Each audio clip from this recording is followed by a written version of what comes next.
আসসালামু আলাইকুম।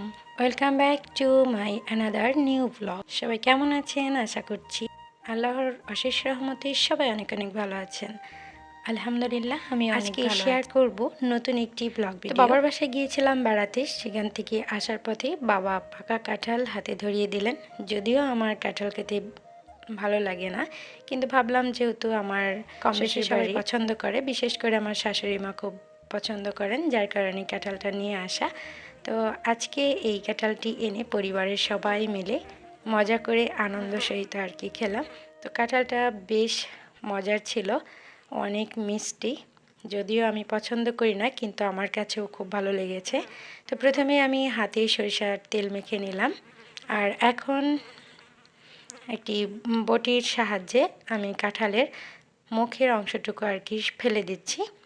তো সরিষার তেলটা হাতে লাগিয়ে নিলে হাতে কাঁঠালের আঠা ভরে না, যার কারণে আমি তেলটা লাগিয়ে নিয়েছি। তো এই কাঁঠালটির একটি বিশেষত্ব হচ্ছে উপরটা শক্ত লাগে, মানে খোসাটা শক্ত লাগে, কিন্তু ভেতরে কাঁঠালের যে কোয়া রয়েছে বা রোয়া রয়েছে, যে যেটাই বলেন, তো এটার মুখের অংশ কিন্তু নরম হয়ে যায়, গোড়ার দিকে হালকা একটু শক্ত থাকে। তো এই অবস্থায় কিন্তু কাঁঠালটা খেতে হবে। যদি অতিরিক্ত নরম থাকে তাহলে এই কাঁঠালটা কিন্তু পরবর্তীতে খাওয়া যায় না। তো আমাকে আব্বু বারবারই বলে দিয়েছিল যে আম্মু হালকা একটু নরম হলে তখন এটা খুলে খেতে হবে। তো আমি আজকেই দেখছিলাম যে এটা আসলে পেকেছে কিনা। তো দেখলাম যে নরম হয়েছে, তাই আর কি আমি এটা খুললাম। তো পাকা কাঁঠাল, এখন কাঁঠালেরই সিজন।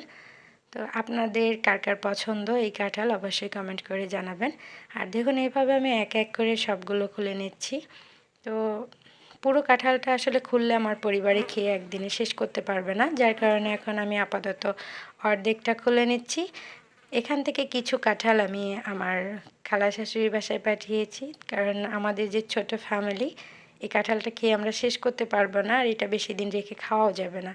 তাই আর কি সবাই মিলেমিশে খেলাম। তো আমাদের কাছে অনেক ভালো লেগেছে। আজকের ভিডিওটি আপনাদের কাছে কেমন লেগেছে অবশ্যই কমেন্ট করে জানাবেন। যদি ভালো লাগে তাহলে প্লিজ একটি লাইক দিয়ে চ্যানেলটি সাবস্ক্রাইব করে পাশেই থাকবেন এবং ভিডিওটি বেশি বেশি শেয়ার করবেন। আর কে কোন জেলা থেকে আমার ভিডিওটি দেখেছেন সেটিও অবশ্যই কমেন্ট করে জানাবেন। তো দেখতেই পাচ্ছেন কাঁঠালটা কতটা কালারফুল এবং দেখেই মনে হচ্ছে যে কতটা লোভনীয়।